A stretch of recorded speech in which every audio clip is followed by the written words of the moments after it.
your gift of love. Turn this down.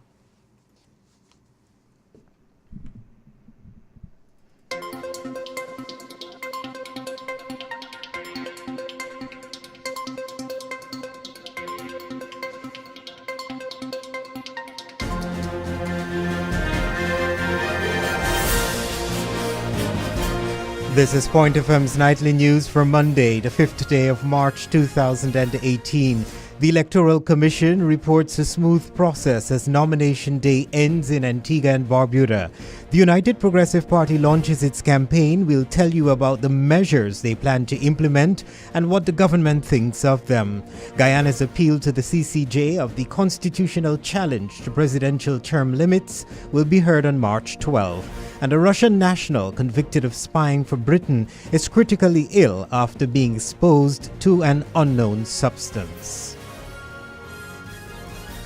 Thank you so much for joining us this Monday evening. Those of you joining us via radio, those via Facebook Live, those of you joining us via our app, welcome. And those of you tuning in to pointefmradio.com.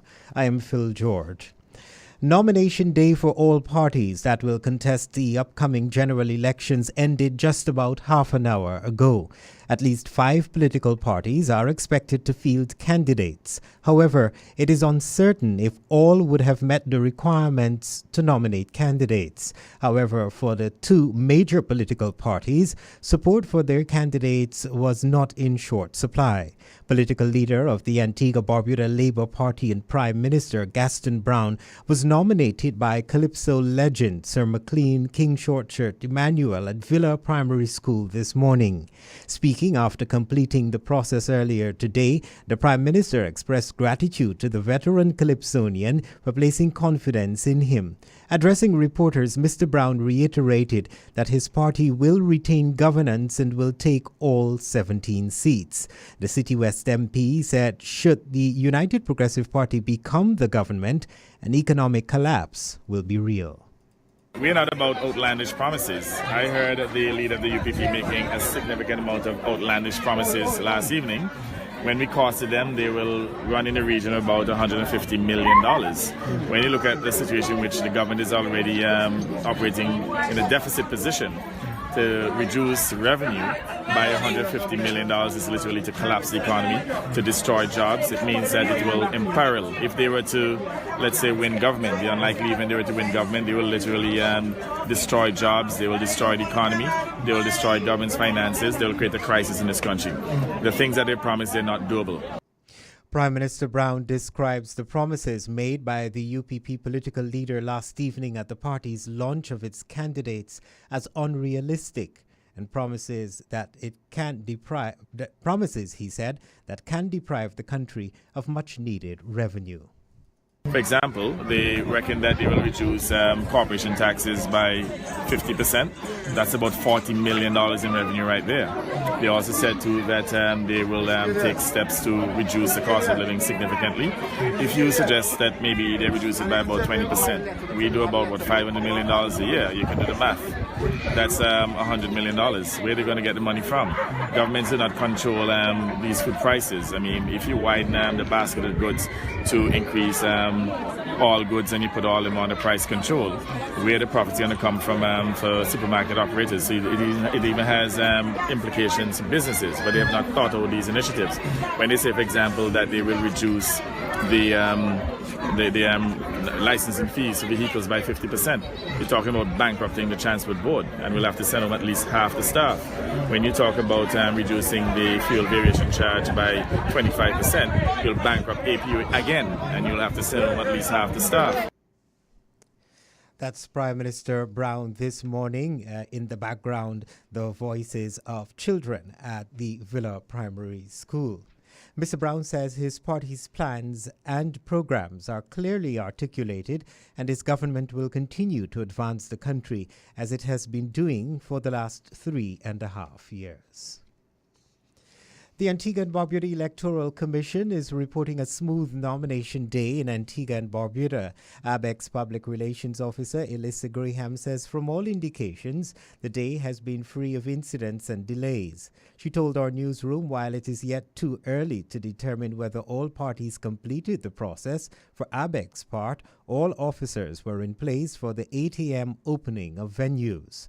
For some candidates, it is their first attempt at securing a seat in the House of Representatives, while for others, it is yet another try with the hope that this time around they will be successful. One such person is the ABLP's candidate for the St. Philip South constituency, Lennox Weston. He's hoping this time he will secure the win for his party.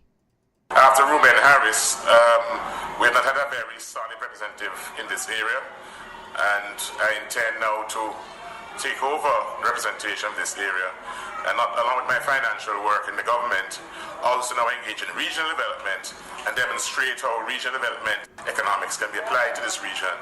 And we're going to stretch it all the way from St. Peter's to Robin Yearwood's constituency, all the way to our constituency. This is our zone in the Labour Party.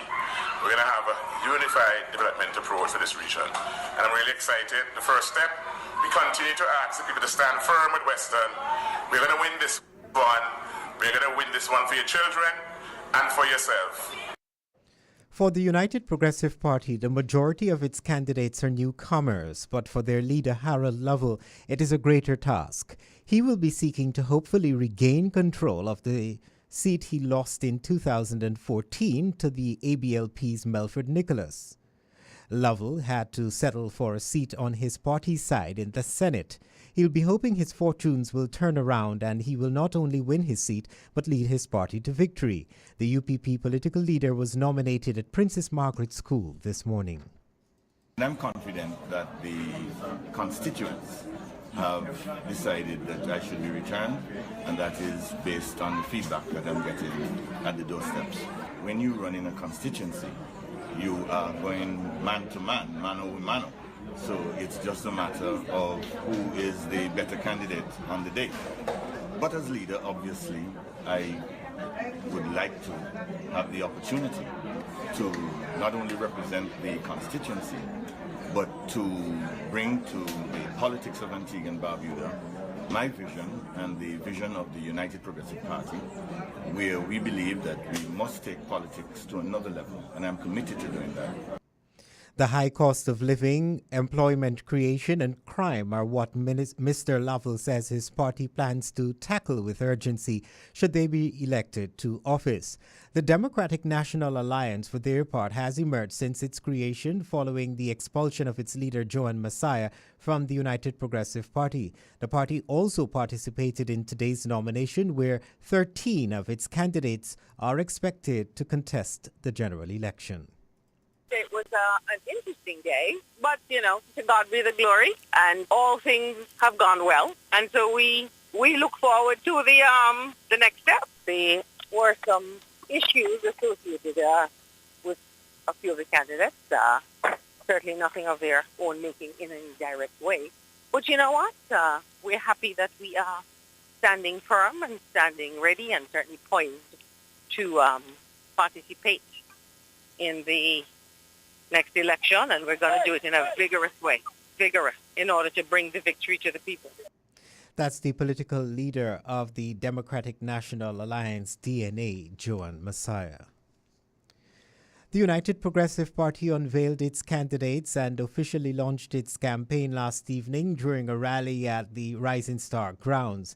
In a statement, the party outlined that its leader, the Harold Lovell's core message centered on the UPP's transformative strategy to position Antigua and Barbuda along a path of hope by strengthening the economy, creating thousands of jobs, and greatly reducing the cost of living, which has skyrocketed over the past 3 years. The party used the event to roll out Talents, its policy platform that represents a new approach to managing the economy by focusing on 7 key pillars of governance. As part of the UPP's national development agenda to create jobs, Talents is strategically positioned to stimulate Antigua and Barbuda's stagnated economy, the statement outlined. It will create jobs and economic incentive for businesses by revamping many failed social programs and reducing the cost of living, thereby leaving more money in the pockets of the people. Among the measures that were announced at the UPP's rally was a reduction of 50% in annual vehicle licenses and the elimination of radio fees, immediate removal of all taxes on prescription reading glasses and spectacles, the removal of all taxes on funeral expenses, a 50% reduction on water rates for all CMC-certified farmers, along with reduced electricity and internet costs, the expansion of the current basket of goods under price control, reduce all energy prices within 2 weeks, gasoline to $10 per gallon, diesel to $9.90 per gallon, 25% reduction in APUA fuel variation, and permanently pegged energy prices to world oil prices. They promised to immediately remove the ABST also on all cell phones, tablets, laptops, and desktop computers for private use. While commenting on the UPP's measures, the ABLP political leader, Prime Minister Gaston Brown, said what the opposition party is promising, his government will actually implement them, but he noted they must proceed with caution. This idea about the duties and taxes on highway, we will introduce it right away. It is doable, we'll do it.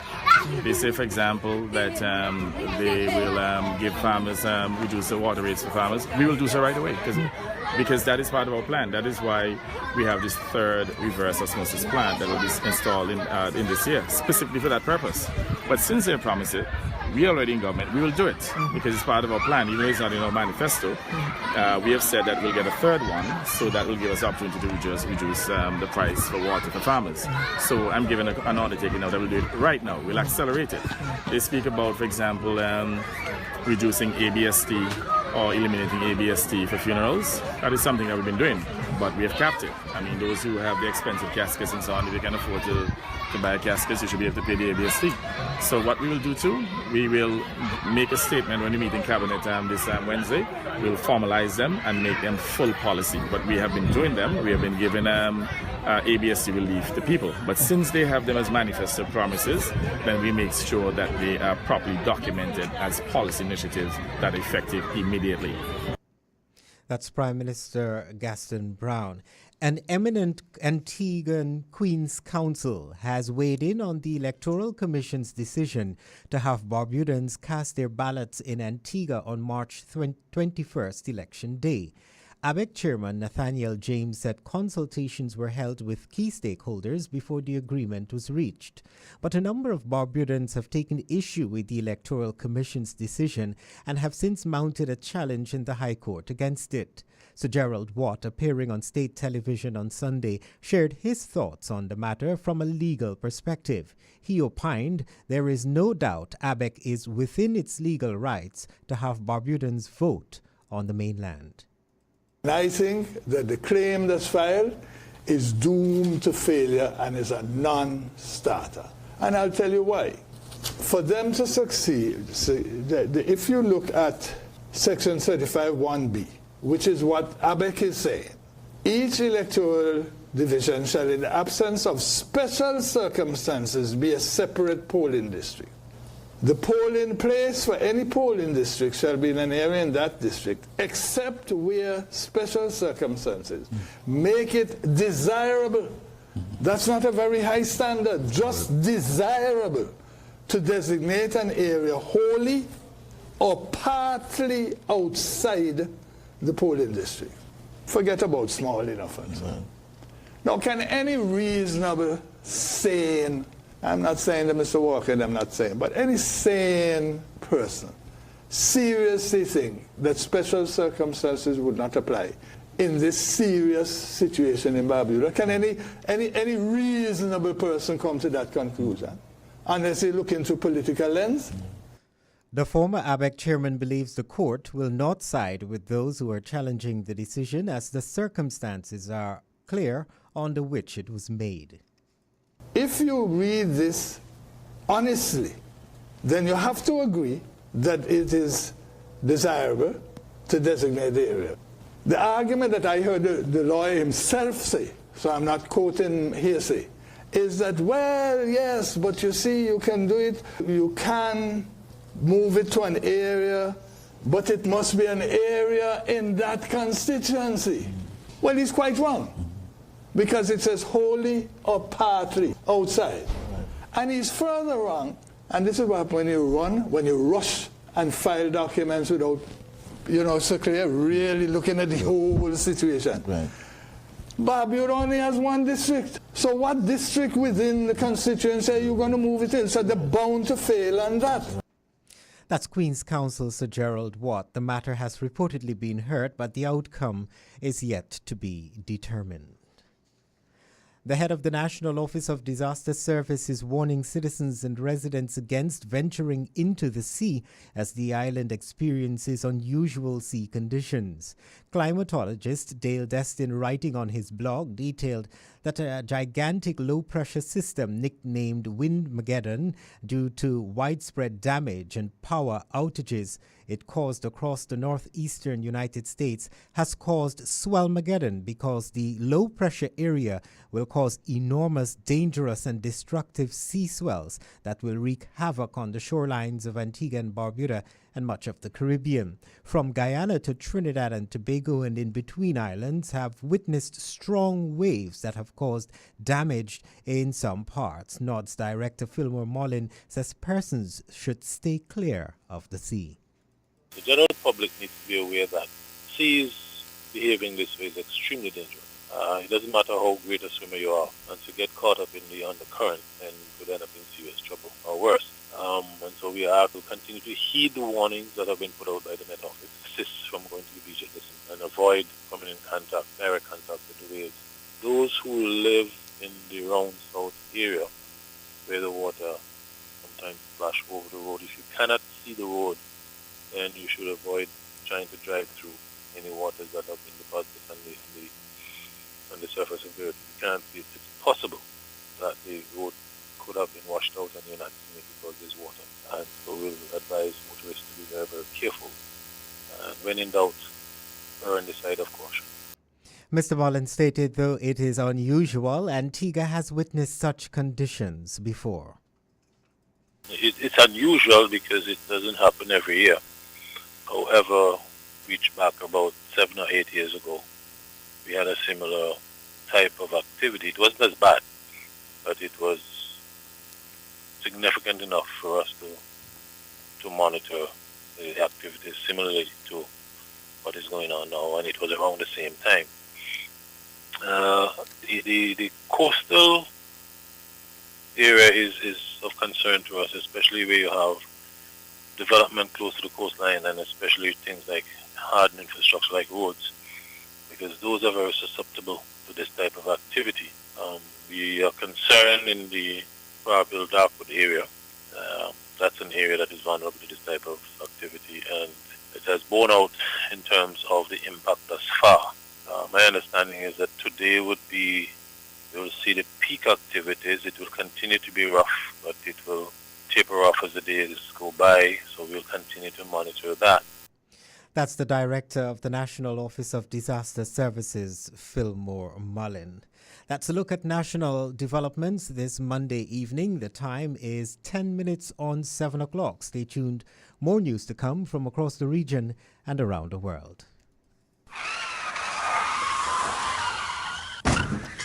An accident can happen at any time, and being involved in one is not a good experience. It can be tragic and expensive, especially without coverage from State Insurance. At State Insurance Corporation, we protect you from facing these challenges alone. Our private motor insurance policy covers accidental collision, fire, windscreen damage, acts of God, bodily injury, theft, medical expense, accidental death, and dismemberment. Visit our website at www.sicntiga.com or call us today at 481-7800 for more information. State Insurance Corporation, for your protection and our economy. With a brand new vehicle from Ace Enterprises, a gift of love, it's easier to find than you think. Brands like Mazda, SsangYong, Mitsubishi, and Jeep. You can enjoy 100% financing, free licensing, registration, plates, servicing, insurance, and gas. So visit our showroom on Sir Sidney Walling and Sir George Walter Highway or call 462-1289 for your gift of love.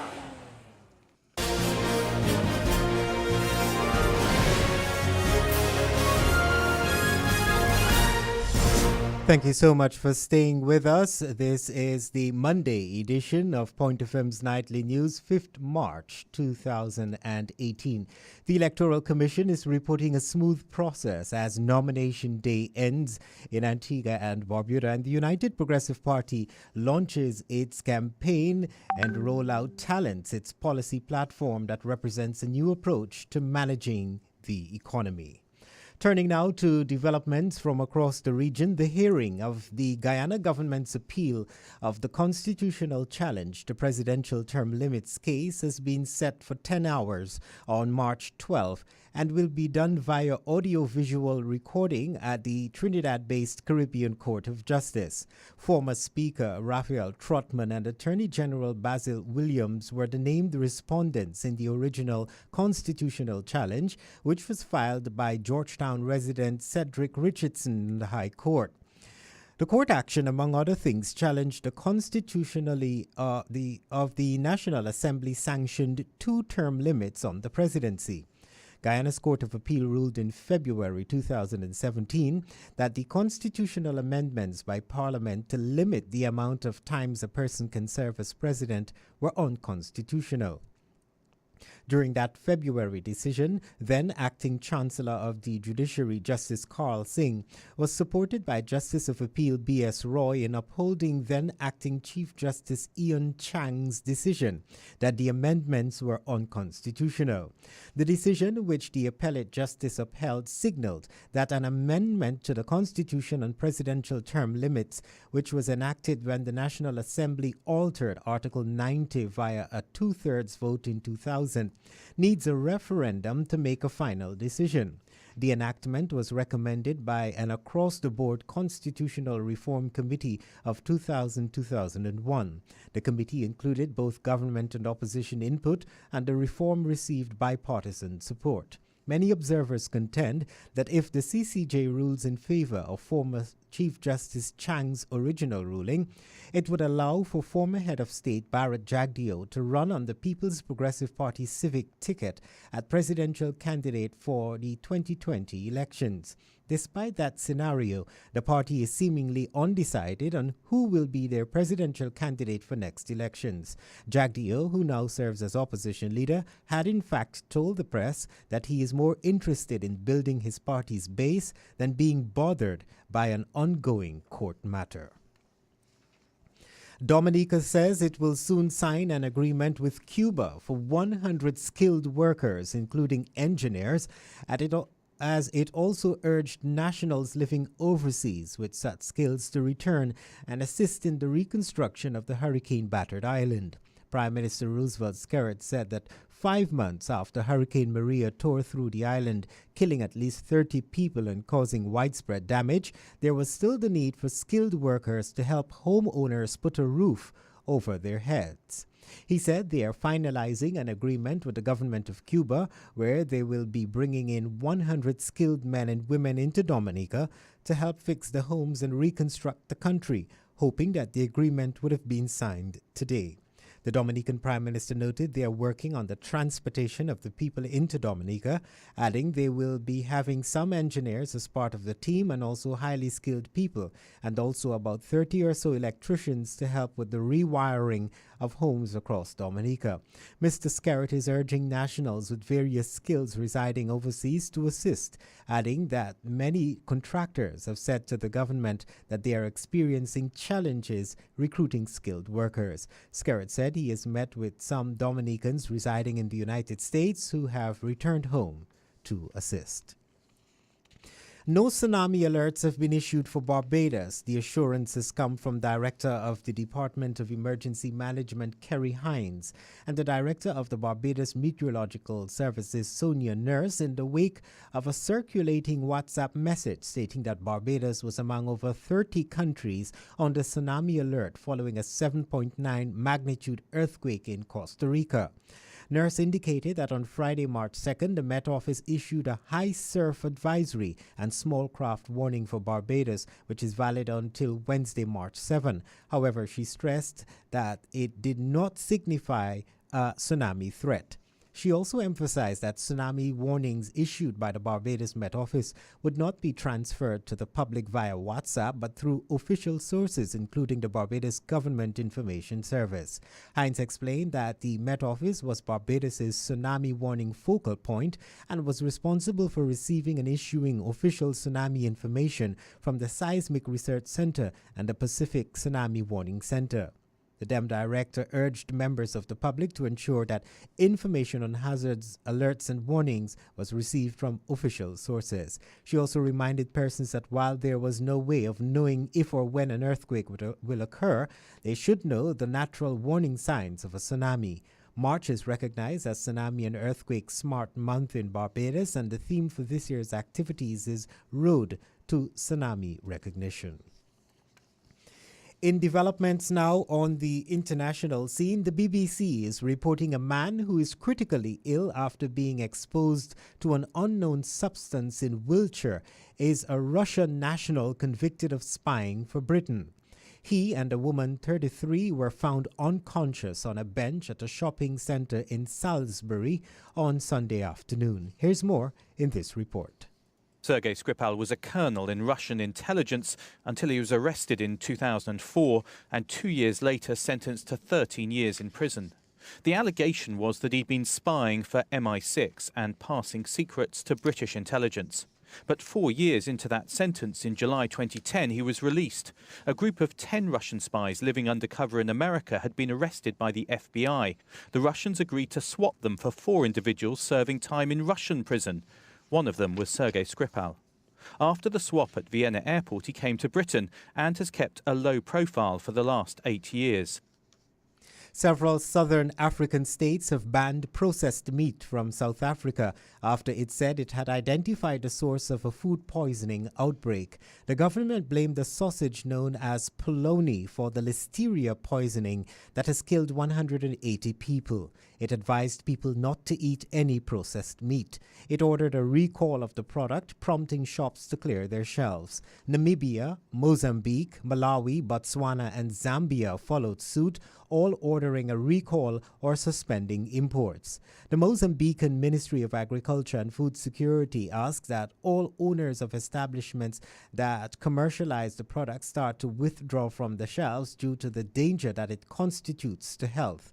It took South Africa more than a year to trace the outbreak. There have been 948 cases of listeria poisoning in South Africa reported since January 2017, according to Reuters, which the United Nations calls the largest outbreak ever. It is believed to have originated in a factory in the northern city of Polokwane, which makes enterprise food products. The chief executive of Tiger Brands, which owns the enterprise label, insisted on Monday that no direct link had been proved between its products and any of the 180 deaths. That's a look at the international developments this Monday evening. The time is now 7 o'clock in Antigua, Barbuda, and the rest of the Eastern Caribbean. Stay tuned. The weather report is next.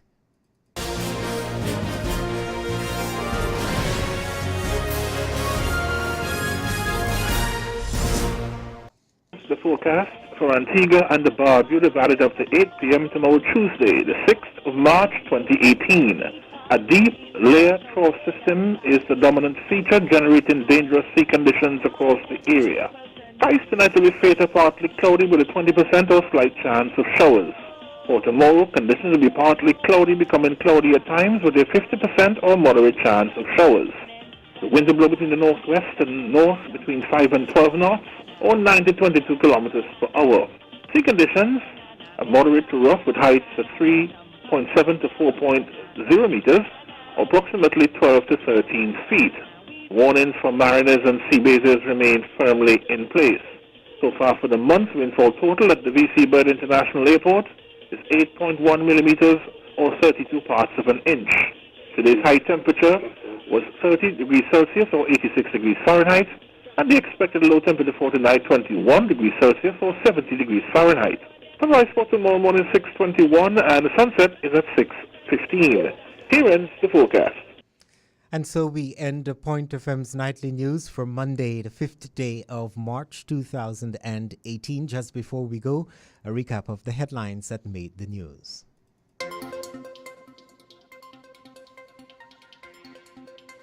Nationally, the Electoral Commission is reporting a smooth process as nomination day ends in Antigua and Barbuda.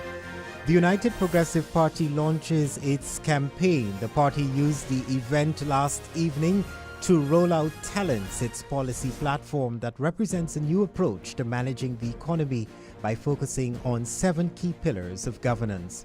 Guyana's appeal to the Caribbean Court of Justice of the constitutional challenge to presidential term limits will be heard on March 12.